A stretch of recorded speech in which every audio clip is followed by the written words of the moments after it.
Hey everyone, welcome back. We are starting a new piece and I'm really excited about this one.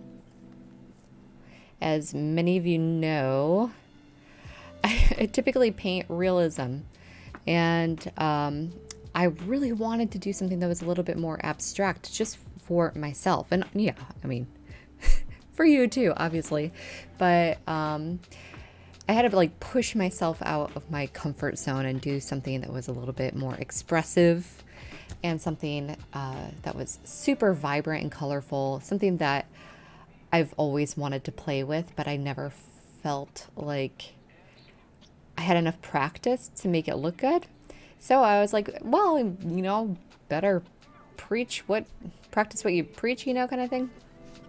So I found this piece, the Bewitched Mill, and I knew that it was exactly what I wanted to do. I loved the colors, I loved the layout, the composition. And this is by Franz Marc, who was a German expressionist. And then I absolutely knew that I wanted to do this piece, and that is because I learned so much about German expressionism in film school. And it was something that really stuck with me, like the cabinet of Dr. Caligari and Metropolis. And the style of German expressionism is just like distorted reality, almost like everything has been angled more, almost like stretched more. And you can see a lot of this German expressionistic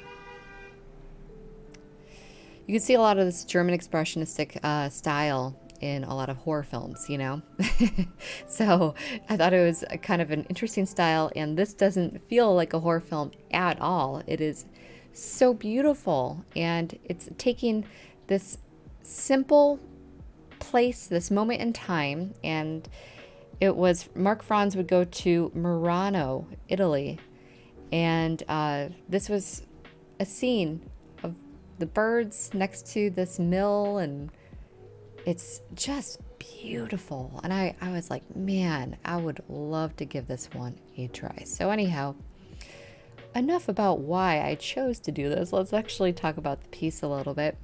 So the composition of this piece, I think, is just perfection, to me at least.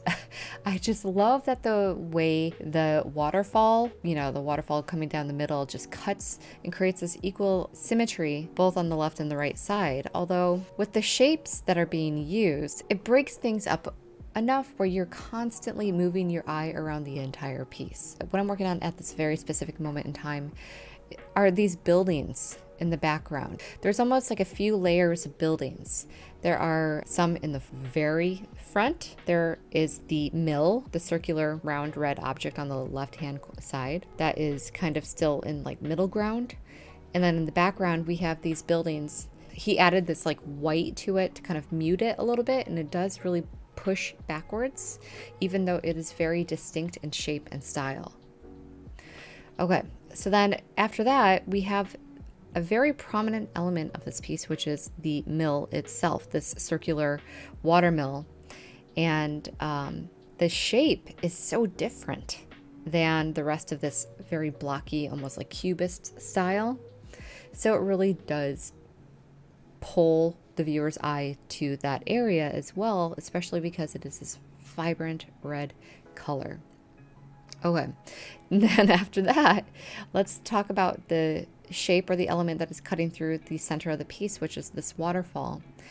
It is so easy to not pay attention to the details within the waterfall because it just blends in so beautifully, but there are these birds that are like taking a bird bath in this waterfall, and they are kind of behind it, in the middle of it, and popping through it a little bit.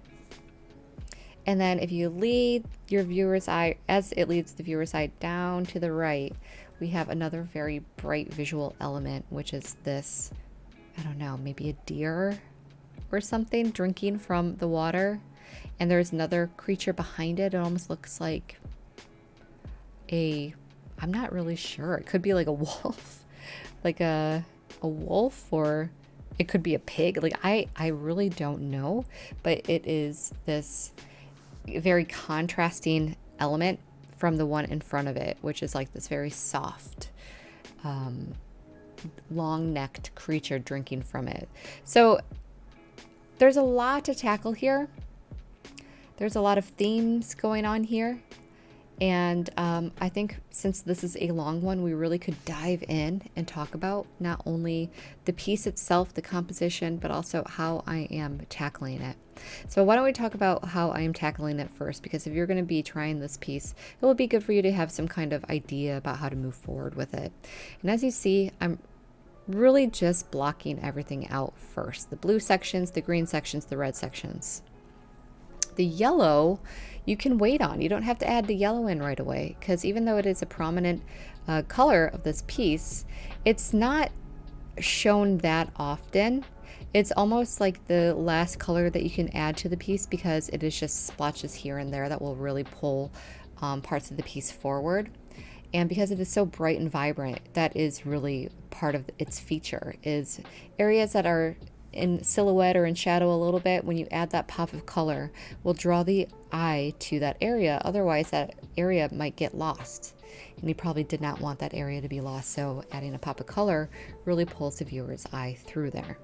Next up, let's talk about theme and story. I don't know what the true intention of the story is. It could just be like this moment in time. It does say on the Art Institute of Chicago website, there's a quote by him, and it says, "Is there a more mysterious idea than to imagine how nature is reflected in the eyes of animals?" So in his opinion, it's this more abstract version of the world, which I think is very interesting too. What the world looks like from other creatures that are living on the same planet as us. We don't really think about that perspective very often. Or we think we have an idea of what that might look like because we're taking our own opinions of the world and trying to imagine what that would be like in this other creature. But really, man, like when you think about it, a bird's perspective of the world compared to our perspective of the world is like so different. It's like alien. It's so alien to us that it really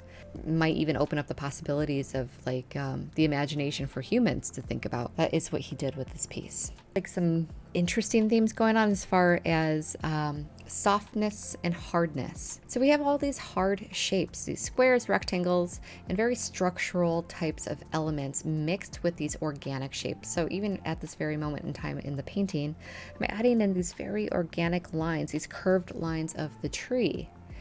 And when you place these things next to each other, it creates a really nice juxtaposition. Or like we were talking about with contrast, you can have an idea of contrast in shapes and an idea of contrast with shadow, saturation, desaturation. And he does really play with that. On the left-hand side of the painting, it is very more high contrast. Everything is more punchy. There's the whites and the blacks and the blues and the reds, where on the right side of the waterfall, everything is a little bit more blended together, a bit more evenly. It's more within the same range of saturation values. And then when you move down the piece, I really wanted to take note of our creatures that I mentioned before. There is the blue creature, and just for the sake of this, I'm just going to call it a wolf. I might be wrong by what it is though. So we'll just say the wolf and the deer. And even just thinking about what we think about with wolves, like in storybooks, we almost kind of think of them as the enemy sometimes because they're hunters. And then we think of a creature like a deer as being the prey, because they aren't a hunter like a wolf is. And the two of them in this piece are next to each other drinking from the same fountain. And I think that is a very beautiful theme to kind of tie into here, because the theme is playing throughout the entire thing. We have the two contrasts of the shapes, the colors, and now we have this idea that is playing throughout the entire piece if you really stop and stare at it. And it doesn't present itself to you right off the bat. You really would have to sit with it for a while and study it in order to see these themes kind of play out. So what would it mean if you have two kind of symbolic elements like this wolf and this deer drinking from the same water? It can mean a lot of different things, right? It can mean that we're all the same, number one. It can mean that even though we are very different in our intentions, we all need we all desire similar things for survival and for livelihood. We all need to drink water in order to survive, right? That's basically what I was trying to get at. And it does kind of, it creates an even playing field. There's no hierarchy, so there's no hunter or prey. It's just life, just being alive, coexisting with each other, both needing similar things to survive. Okay, so then water and these birds. Man, you know, isn't this just like, do you ever think about birds? Like, I know it's a weird thing to like say, but it's so bizarre to me that these creatures exist. These flying creatures that we're like, oh, a bird. And we don't really like talk about very often. But these creatures are living in the trees, in the sky. And when I see a bird, I'm just always like, oh my gosh, it's incredible. Like, there's so many different species of birds, and they're majestic, and oh man, they're just intelligent. The way that they sing and communicate, they're just incredible. So anyhow, back to the painting. These birds sitting and enjoying the same bath. And then the final addition to this is the mill, the water mill. And it's creating energy, and it's churning this water that is being used by the people of this town. And it is really just bringing in this harmonious storyline about all of us needing the same things for survival. And for this, it would be water. I mean, we could take this as far as we want, but I think this piece is just incredible. I think it is the storyline, the intention, the execution, outstanding. I know that we tend to favor realism in artwork because it's something that seems challenging to do, where a lot of people who do not create art very often would see a piece like this and be like, I can do that. I can do that. Yeah, sure, you can copy it, but could you come up with this? Like, let's just, like, for real, this is, I think, a work of genius. And it took a lot of, I think it took a lot of effort on his part to even think about not only the layout, but the storyline, the themes, how, like, what colors you're going to use to draw the eye around. And a lot of this is not accidental, you know? Like, you have to think about professionals in their field. If you are, let's think about like a soccer player. A professional in their field is going to strike at the net in a way that a beginner soccer player is not going to even, the difference in mental aptitude of like how you would even go about striking the net is so far beyond like a beginner and a professional, right? So I think a lot of times we take for granted that people that are professional artists had to start somewhere, but had to spend a lot of time just looking at the world, and had to spend a long time learning about the composition of images like you're doing right now, or certain colors and how they have certain feelings and what those feelings mean to people, and the symbolism of colors and shapes and objects. When you spend a lot of time like in a chosen field, you've just spent a lot of time practicing and analyzing, similar to any professional sports player, any professional in their field, dentists. I don't know, I thought dentists, but really any any professional. And I think it's a shame that we tend to devalue artists a lot based on their style. I hear this a lot when it comes to street artists or graffiti artists, where a lot of people don't take their work seriously because of where their art is actually being created. And how temporary it can be, I think also makes people think or devalue graffiti artists a little bit more. They devalue them more in a way. Oh, I had this heartbreaking thing happen when I was living in Chicago, where there was this wall, an old train line or bus line, you know, it was an elevated thing. So there was this wall that would span across the city. And these graffiti artists from around the world would come and create their artwork. And this is not like, oh, I'm going to just write my name, I'm going to tag, and then gone. These were magnificent, magnificent pieces of artwork. Kind of like what I'm talking about right here, where the style is different than what you're seeing in like certain art museums, right? But the composition, the color, the thought, the intention, the message, everything was genius, like absolutely genius. And on this line somewhere, a condo was built, and it was a luxury condo. And they wanted the wall to be painted over white.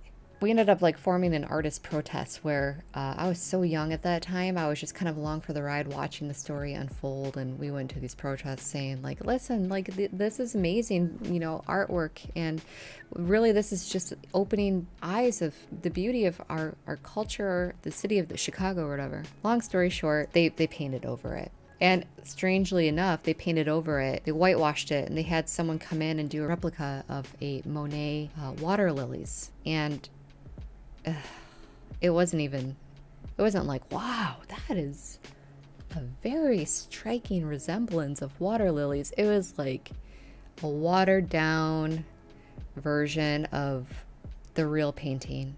And I guarantee you, if Monet was alive and heard about this, he wouldn't be happy. I can't guarantee. I guaranteed. I just have a feeling, that if he was alive, he would find that story very sad, because artists really do support artists. And just because we don't understand the style of art does not mean that we can't respect the style. And this was a piece that really, I knew I liked it based on the composition and the color, but I didn't start to fully appreciate this piece until I started to dissect it and break it down and paint it. When you begin to do this, and let's say you don't do the paintings that I do for your composition studies and you come up with your own pieces, what you're going to learn from other artists is it's like taking a college level course. The lesson is in the artwork. You kind of are learning about breaking down all the elements of creating artwork, right? Never like devalue yourself because you didn't go to an art school or you didn't do this or that or really anything. There should be no reason that you devalue yourself or your skills or whatever, depending on, for any reason.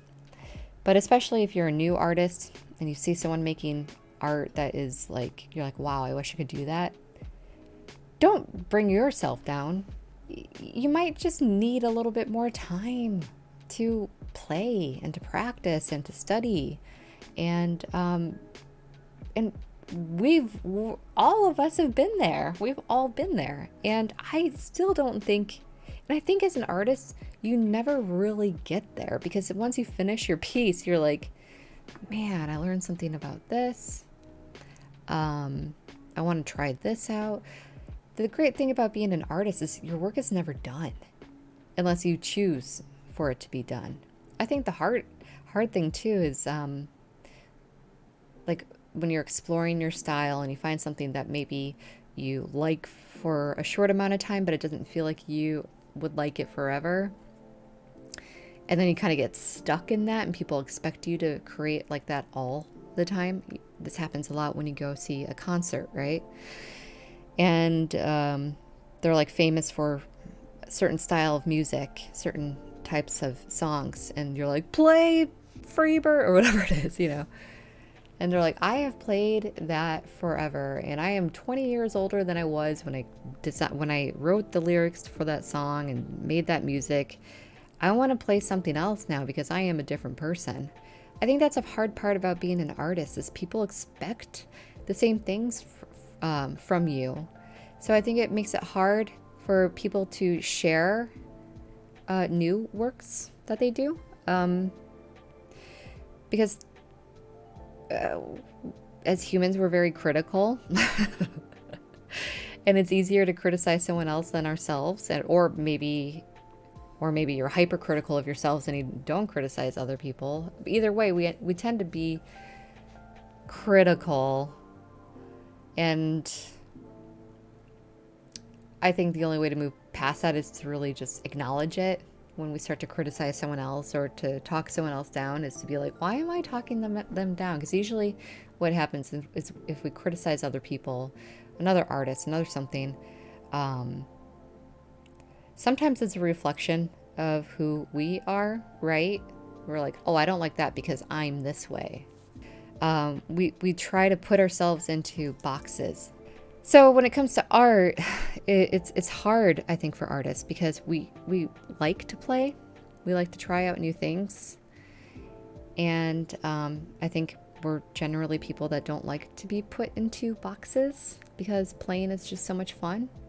I think it's hard to share because a lot of the world likes to put things into boxes. There's no real lesson here other than just kind of relating to you as an artist and kind of talking about things that I don't think we really talk about very often in art classes. It's like the experience of being an artist and trying to share with people why it's important. I'm sure there's going to be people in this class that would be embarrassed to tell their family or friends that they're taking an art class. And they're like, what? Why you? You? You're taking an art class? Maybe you do it privately. Maybe you do it on your own. And you never tell anyone that you're taking an art class because this is something that brings you joy, even though it may not be something that is outwardly part of you. Like for me, everyone knows that I'm an artist, so it's easy for me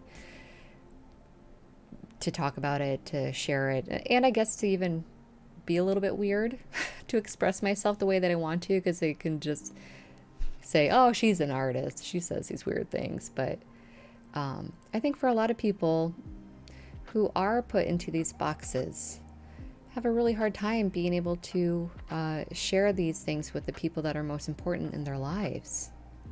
And I know I'm not the only person out there that feels this way, but it really can be one of those things. It's like, well, we're going to put you into this box, and if you don't figure out what your box is, then you can't do these things. And it just separates us from, it separates us from creating great work. And I think that what I wanted for this class is not only to teach you composition, to almost like have it feel more like an art salon, where artists from the past would get together with other artists and talk about the work and talk about the struggles of being an artist, or what the experience of being an artist, or to talk about something completely off topic. Maybe it is about politics, maybe it is about music, maybe it is about the birds that we look at and our interpretation of how other species live their lives. But okay, where are we? We have about 15 more minutes in this. Sorry. Let me get back on topic again. Let's see here. So at this point in time, I am working on this bottom section, which are these like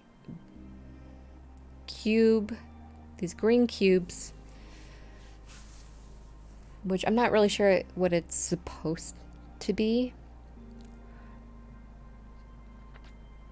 I really don't. It could be rocks. It could be, I really just have no idea. But it does create a really nice contrast between the red. So if you're not familiar, red and green are opposites on the color wheel. So when you put those next to each other, it really does create a nice harmony. And I feel like I'm actually getting close to the end. So when you're at this point in time, this is kind of the fun point in time of the painting where you start adding details. And you should not add any details until you get to this point when everything has been really blocked in and you start creating more of, the shapes get more defined, I guess. You're adding in blocks of color on top of it. Now it's starting to define it even further, and this is really what it is like, detail work. So I really would not recommend doing detail work from your very first brush stroke. That would take a long time. And even pointillists would not do that either. Like, I think pointillism, yes, it is a lot of dots, but they're still working within blocks of color, blocks of shapes, values, all of that before they even start to define those elements.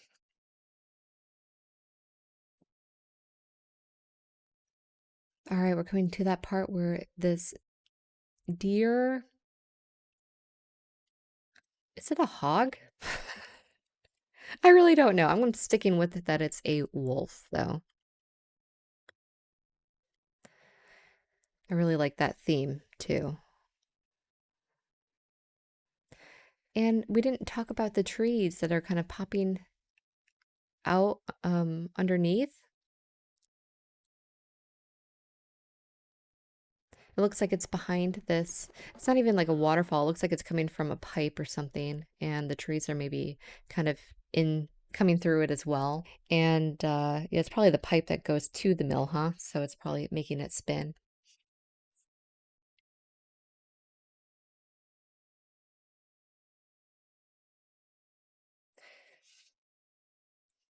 I really did have to speed this one up. I think it was, I sped it up, but I also wanted to make sure I didn't go too fast where we were missing how I painted this.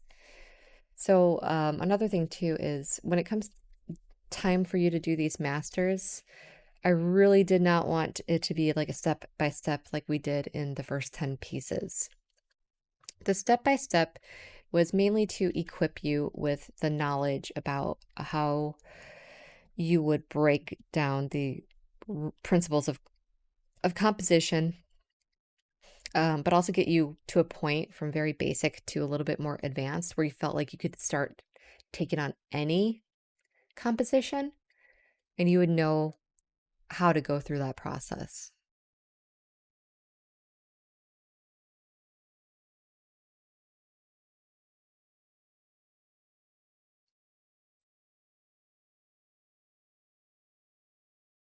All right, let's talk about paintbrushes. So I think at this point in time, yeah, I've switched to a round brush, and round brushes are really great for defining small spaces.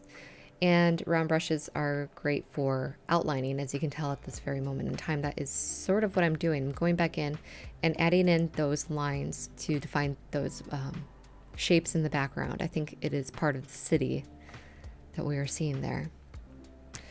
I did wet my paintbrush though to make sure that it is slightly transparent and blends in with the colors behind it. If I didn't add water to it, the black would be so pigmented and opaque that it wouldn't give the same impression as we are getting from the original piece.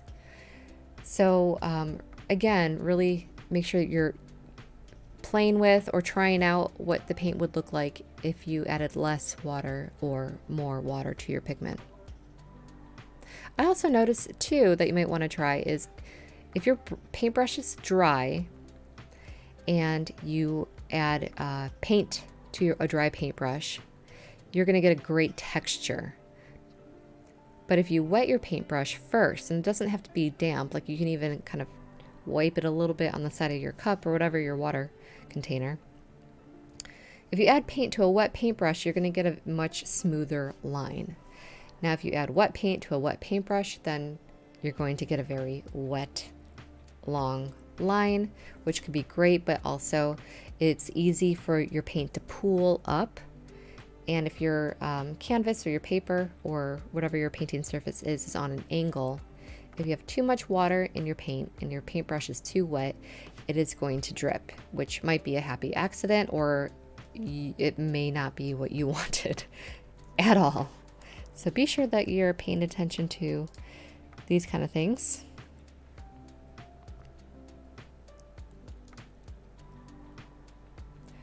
And you see me looking over here. I'm actually just looking at a second screen of the art piece a little bit closer in detail. I know that I have it on the screen, but anytime I'm working on these masterpieces, it might be helpful to kind of minimize my video. Like maybe put it on half the screen and then make the original artwork on the other half of the screen much larger so you can also look around the piece while I am creating it. So you're kind of doing two studies, watching how I would tackle something like this, but also kind of looking at what's next maybe or what needs to be completed. I think I'm actually pretty close. I think at this point in time, all I have to do is kind of firm up the little characters at the bottom a little bit more. possibly the mill. Oh, here we go. Maybe add a few more defining details in the waterfall as well, in the water below.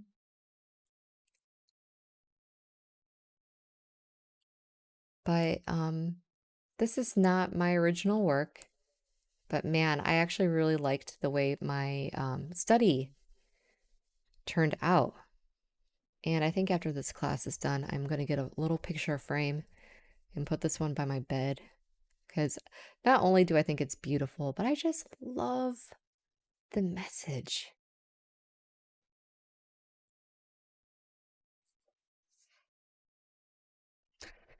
Okay, so one more thing to talk about is the paint palette.